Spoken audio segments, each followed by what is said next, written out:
dare you to watch until the end. I promise.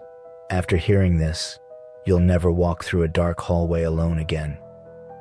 When I was 16, I worked part-time as a janitor at an old abandoned school that was being converted into office spaces.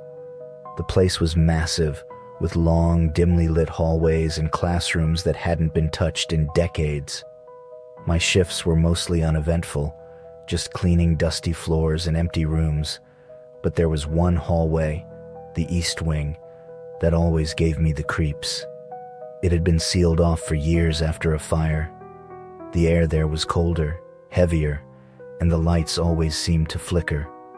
One night, my supervisor asked me to mop the East Wing.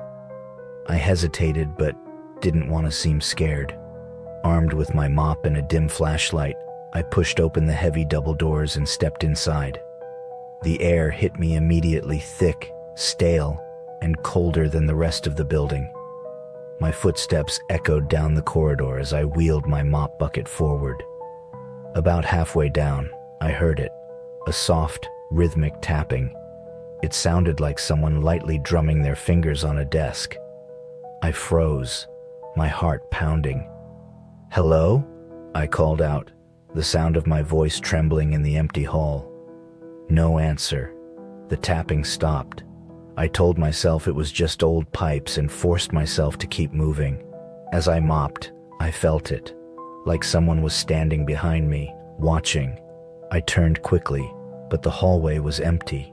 The flickering lights above cast strange shadows that made the corridor feel alive. I sped up, eager to finish, when the tapping started again. This time, it was louder and closer, coming from one of the classrooms. I shined my flashlight into the room. Desks were overturned, and a thick layer of dust covered everything, undisturbed. But then I saw it, a single chair in the corner, slowly rocking back and forth. No breeze, no reason it should be moving. My chest tightened as I backed out of the room. As I turned to leave, the sound of heavy, dragging footsteps echoed from the far end of the hall. I froze. The light above me flickered violently, and in the moment of darkness, I heard it. A whisper, low and guttural, saying my name. When the light flickered back on, I saw it, standing at the end of the hall. It was tall and emaciated, its skin gray and stretched tight over its bones. Its head was tilted unnaturally to the side, and its mouth hung open, but no sound came out. Its eyes were hollow, black pits that seemed to stare straight through me. And then, it started running. I dropped the mop and sprinted for the door, my heart pounding so hard I thought it might stop. The dragging footsteps were deafening behind me. I reached the doors, flung them open, and didn't stop running until I was outside in the parking lot. My supervisor found me an hour later, pale and trembling, unable to explain what had happened. The next day, I refused to go back, but I overheard two workers talking. One of them mentioned that years ago, a teacher had died in the East Wing during the fire, trapped and calling for help.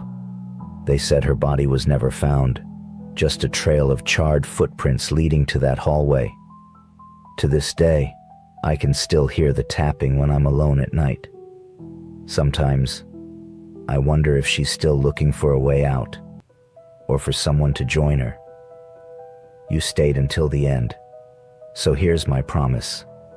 Old buildings hold secrets, and some are better left forgotten.